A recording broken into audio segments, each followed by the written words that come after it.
Olá, muito bom dia! Tá no ar mais um Sinta-se Bem no nosso último mês de 2019. Dezembro chegou, fim do ano chegou, 2020 tá aí. Bora bater um papo sobre metas? Hoje tem justamente esse papo aqui com Cláudia Fortuna. E a gente vai conhecer mais uma técnica terapêutica lá do Centro de Treinamento Rafael. E temos uma estreia mais que especial aqui no Sinta-se Bem hoje, o quadro Falando Direito com a doutora Salva. Coisa boa! E para fechar com chave de ouro, tem receita com Marcinha Unfer. Vamos lá, tá no ar mais um Sinta-se Bem. Fica com a gente, tia, não sai daí. Não se admire se um dia um beija-flor invadir a porta da tua casa, te der um beijo e partir. Fui eu que mandei o beijo, que pra matar meu desejo. Faz tempo que eu não te vejo, ai que saudade doce.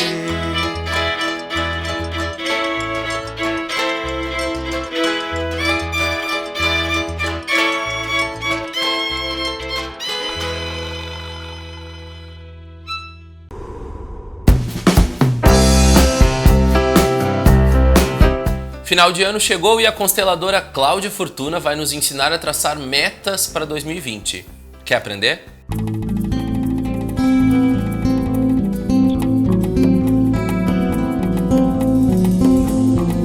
Dia 1º de dezembro, primeiro dia do último mês do ano. Olha só, passou voando, num piscar de olhos a gente nem percebeu.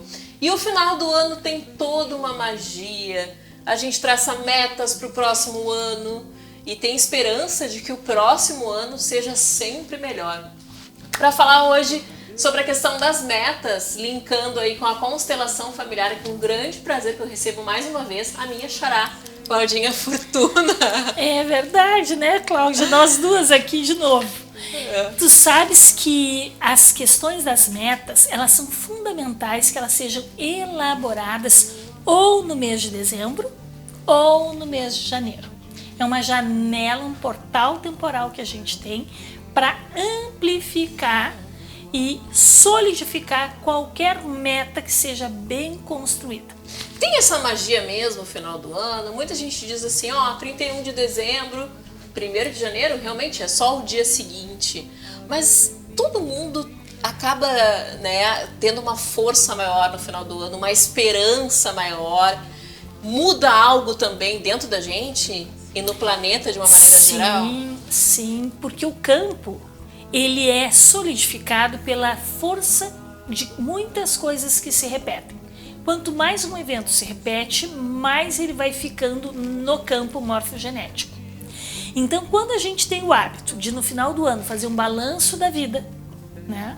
Olha para trás, esse ano aconteceu isso, aquilo, a gente também tem a força de construir as novas metas. E é o momento mais propício para isso. É perfeito que seja feito isso. Começando agora, dia 1º já, então. Começando agora, dia 1º. É o momento de iniciar esse balancete e ver o que ficou de saldo positivo, negativo, o que ficou inconcluído. Só que tem um grande problema. De um modo geral, as pessoas não sabem construir metas. Porque não sabem o que querem? Ou porque... Porque tem segredos. Porque tem segredos. Porque tem tecnologia para se construir uma boa meta. Ela não é, mas eu vou ali pôr no papel 3 coisas. Não, tem toda magia por trás disso. Tem todo a egrégora de pensamento que converge para que essas metas tenham mais efeito e sejam construídas do jeito certo. Tem como a gente dar um exemplo de como traçar essas metas? Que eu tenho certeza que o pessoal em casa vai pensar, e aí, como que eu faço isso? O primeiro passo para traçar uma meta? Bom, existe uma coisa chamada papel mágico. Esse papel já faz todo efeito. E ele é vendido em livrarias e as pessoas podem comprá-los. O nome é papel mágico? Papel mágico. E sério ele é lindo. mesmo? Pena que eu não tenho aqui para mostrar, mas ele é muito bonito. E esse papel mágico já dá um tom assim de uau, algo especial vai surgir disso. Não é uma folha de ofício ali. Não é só uma folha de ofício. Uma folha do caderno que rasgou e deixou aquela... Não. Ele é um papel que torna todo mundo artista.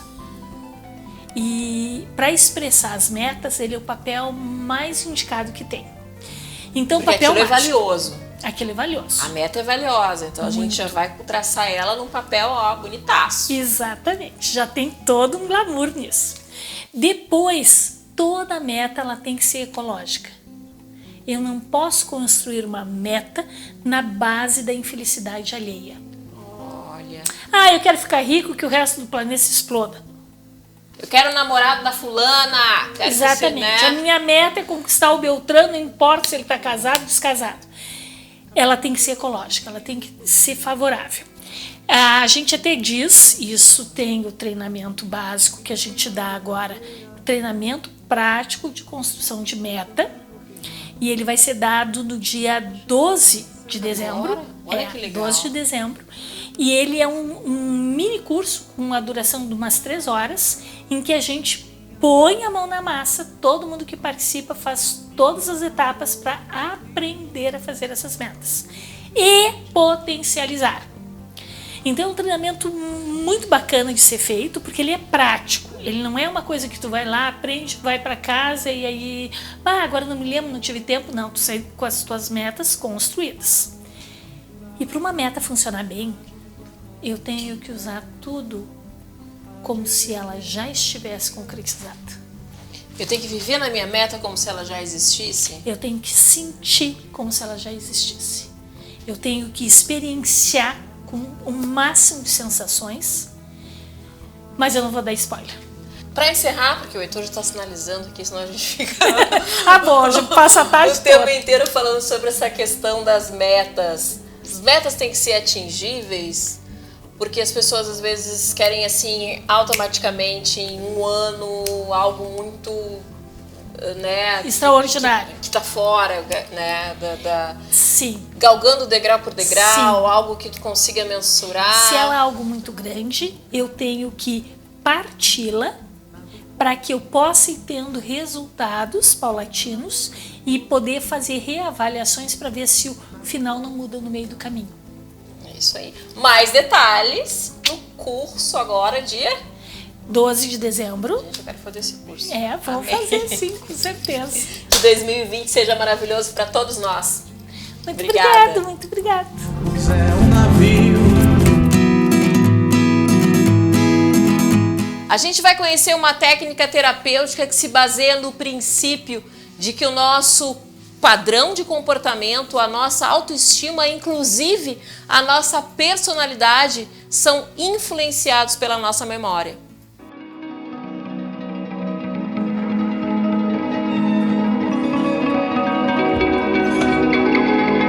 Todo mundo já passou por um trauma ou drama na vida. Para falar hoje aqui no Sinta-se Bem sobre a técnica AIM, é com um grande prazer que eu recebo a psicóloga clínica Verônica Tavaniello. Seja muito bem-vinda aqui ao Obrigada, Sinta-se Bem. Cláudia. O que significa essa sigla AIM? A IM é a sigla para Abordagem Integrada da Mente. Né? Explicando um pouquinho sobre a técnica, ela foi desenvolvida pelo psiquiatra gaúcho, o Diogo Lara, tá? E ela foi criada através da união de 15 teorias e técnicas da psicologia junto com a meditação. Bacana. Né? Então, ela se baseia na premissa de que a nossa vida atual, ela se baseia muito nas memórias explícitas e implícitas que a gente tem do passado, através dos relacionamentos, do nosso temperamento, os traumas e dramas que a gente passou. Essas situações geram memórias, algumas explícitas e outras implícitas, né, que fazem com que a nossa vida atual funcione de uma maneira positiva ou negativa, né? No caso, depressões, transtornos, tem muito a ver com o que a pessoa viveu e o que ela traz de memória dessas situações. Né? Então, a IM trabalha com o processamento dessas memórias para que elas não influenciem mais na vida atual. Bacana. E como é que acontece, por exemplo, certamente tem a sessão, né, que tu realizas com o paciente, e quantas sessões são necessárias e como é que acontece essa sessão? Então, a IM, ela trabalha com meditação, relaxamento profundo, uma das técnicas, né, que foi integrada nova terapia, que não é tão nova assim, né? Já existe há algum tempo. No início da sessão, a gente cria um ambiente seguro com o paciente, para que ele se sinta à vontade. Relaxado. Então, a gente relaxa num estado meditativo e entra nessas memórias explícitas, que são aquelas memórias que a pessoa lembra, que ela te traz como negativas e traumáticas do passado, né? A partir do momento que a gente entra nessas memórias, aquelas implícitas surgem.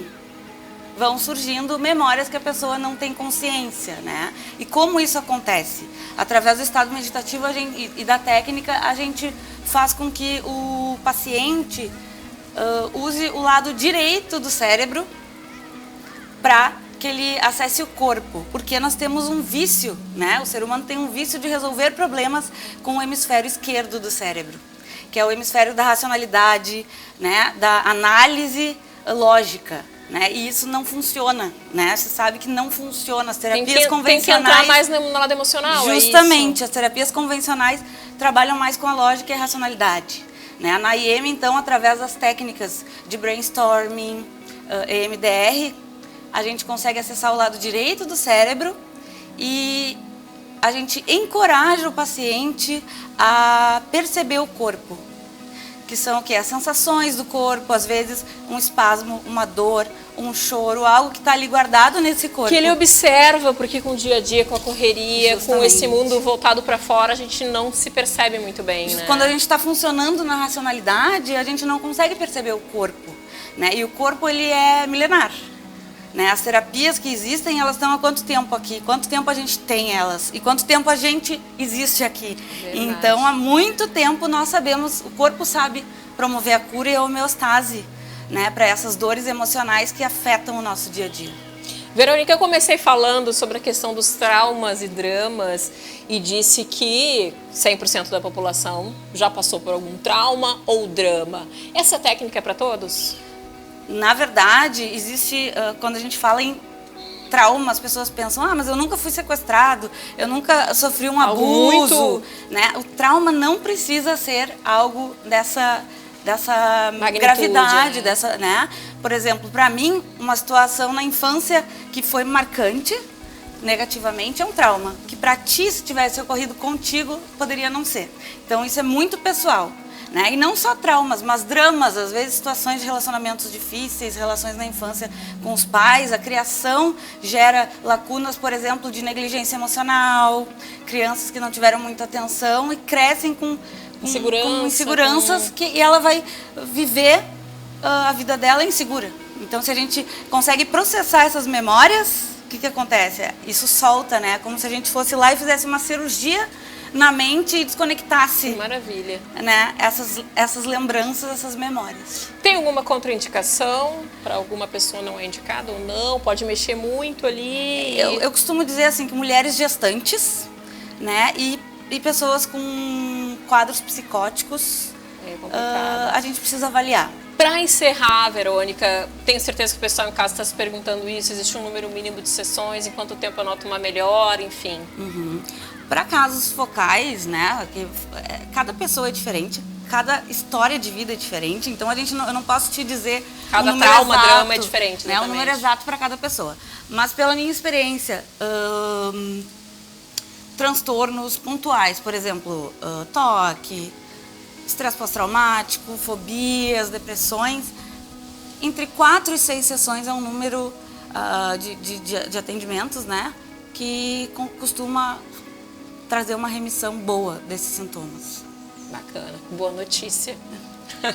Adorei, muito obrigada pela participação. Eu que agradeço.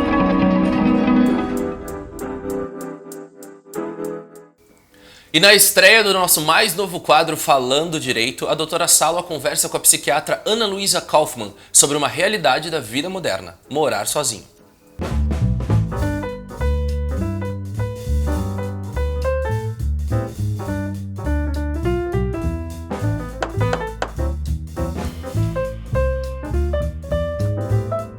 É uma satisfação estar com vocês no Sinta-se Bem.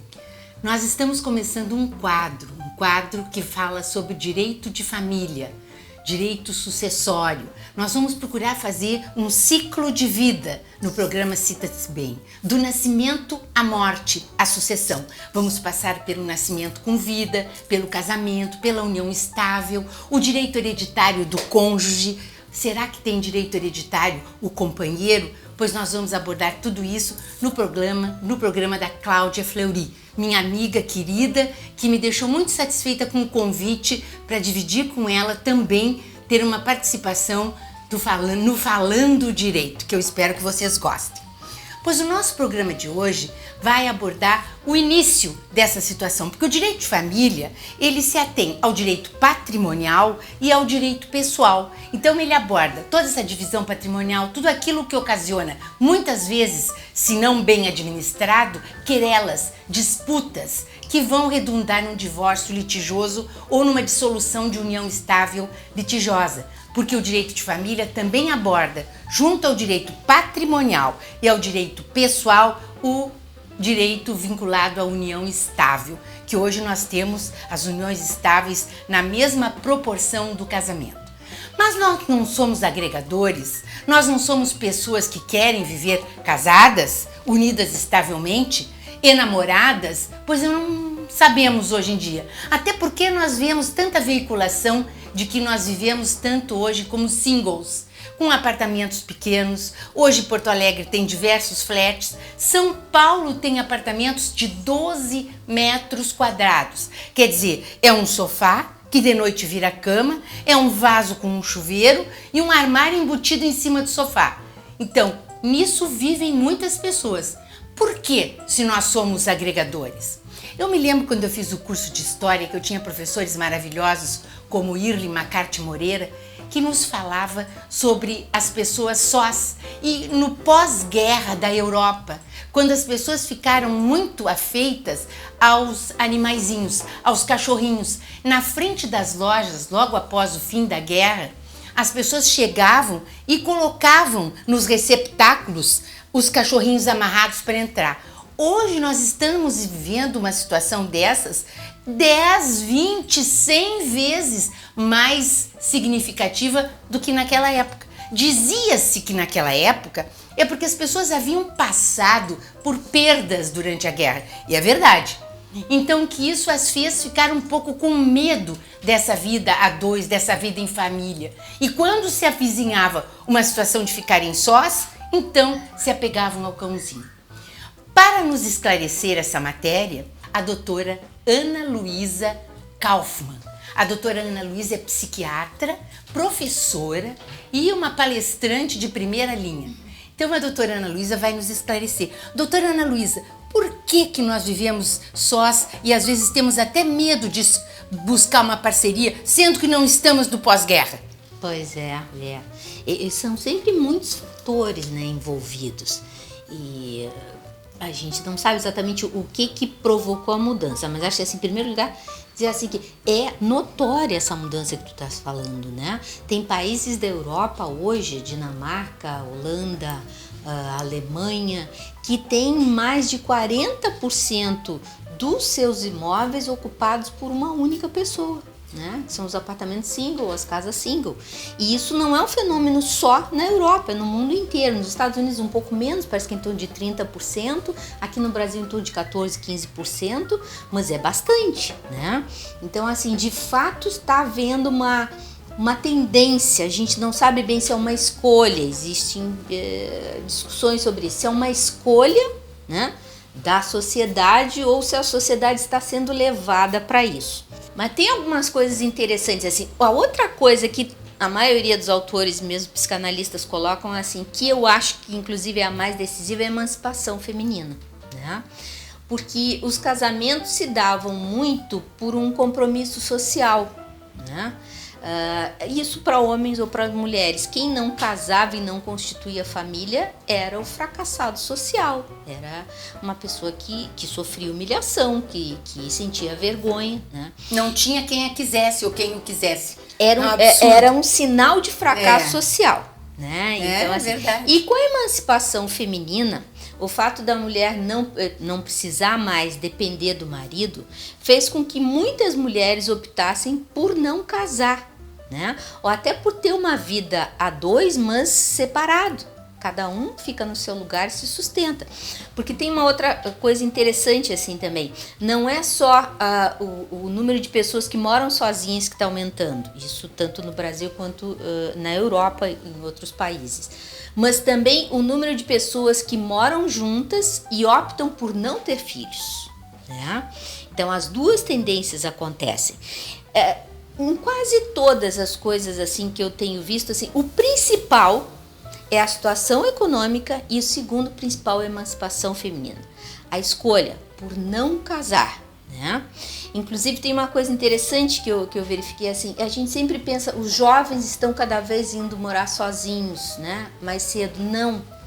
Os jovens não são a população que mais está aumentando, eles sim continuam indo morar sozinhos, mas não é a população que faz a maior diferença nos últimos 10 anos.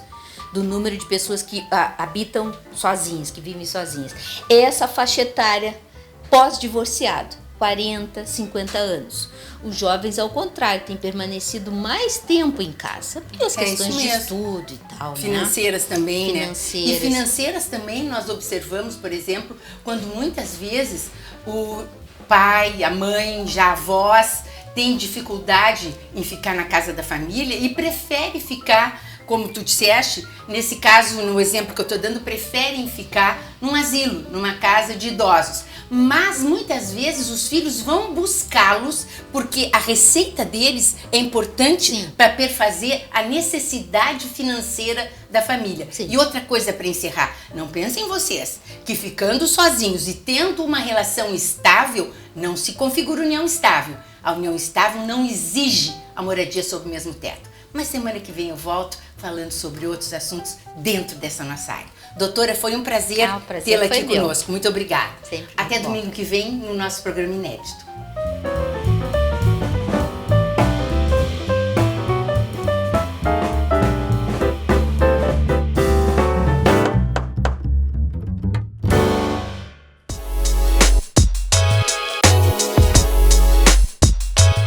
Quer comer muito bem nesse Natal e Ano Novo e ainda por cima não deixar de ser saudável?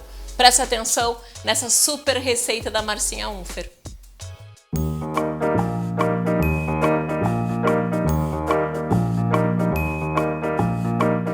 Todo mundo adora chegar num lugar, principalmente que tem aquele lanche que gosta muito, ou fazer aquele lanche de casa e ler lá, maionese caseira.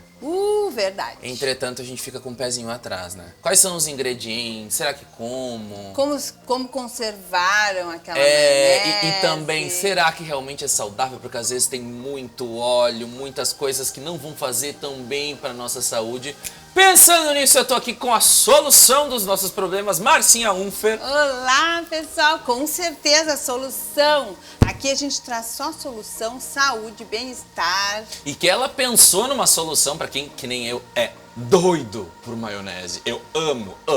Coloco em tudo se eu puder. Faz uma salada, põe uma colherzinha de maionese caseira, é um pãozinho, é uma torradinha, olha, se eu pudesse eu botava em tudo. Obviamente ela trouxe uma solução aqui da tradicional maionese caseira. Outra receita de maionese caseira, um pouquinho diferente, né, Marcinha? Um pouquinho diferente, saborosa, deliciosa. Como sempre nas nossas receitas econômicas, qualquer um pode fazer, hein, gente? Tira aí a preguiça e vamos lá produzir nossa maionese. Vai ser então uma maionese caseira do quê? Couve-flor.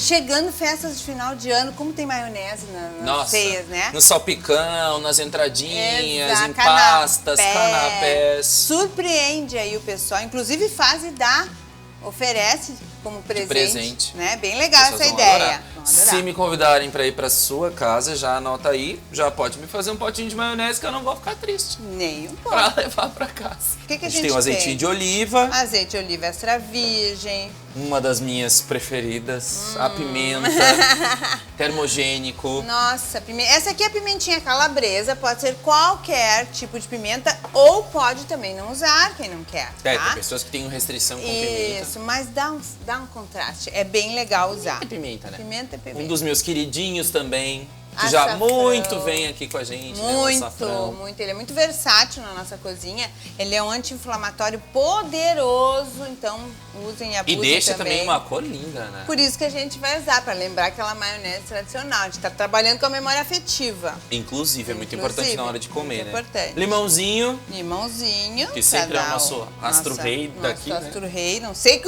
cozinhar, porque a gente acaba não usando fogão. salzinho e, E a estrela a do... estrela, que é a couve-flor. Essa couve-flor, gente, foi higienizada, claro, e foi cozida no vapor, tá? Nada de micro-ondas, não. Já sei as perguntas. Micro-ondas, não. Na água, não. Quem não tem panela, não precisa panela, não precisa nada, um coadorzinho em cima de uma panela com água fervente, 10 minutinhos está pronto. Por que cozinhar no vapor? Porque a gente preserva muito mais nutrientes. Pensa em quanto nutriente fica na água do cozimento que vai fora. A gente não tem nada a ver, tá? Vamos lá, Cássio!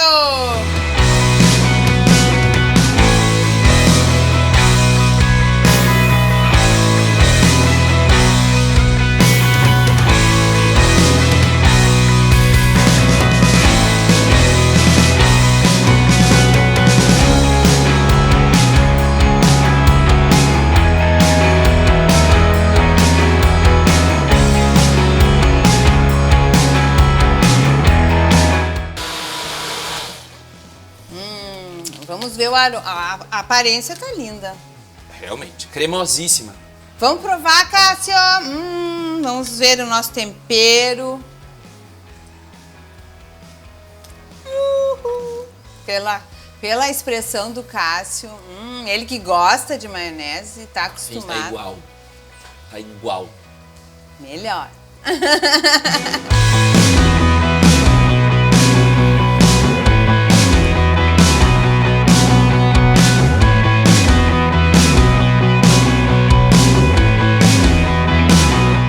Não esqueçam, então, receita na fanpage, nosso canal do YouTube.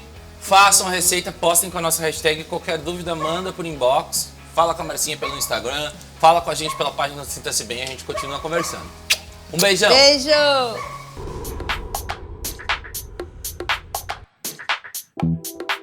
Eu não gravei essa matéria, mas estava nos bastidores ali e provei. Ficou uma delícia, uma ótima alternativa aí para trocar pelo salpicão, para quem é vegano também, né? Para manter a linha no Natal. E eu sou doido por maionese e olha, assinei embaixo, viu? Porque eu tava lá gravando e fica igualzinho, delicioso. Não é que a gente queira que fique parecido, a gente quer apenas que fique com um gosto muito gostoso, como todas Ou que as nem outras se perceba receitas, né? que não Mas é sim, diferente. fica parecido e se você trocar aí pra essa opção super saudável na sua ceia, tenho certeza que ninguém vai perceber. Vale muito a pena. Semana que vem a gente volta nesse mesmo bate local.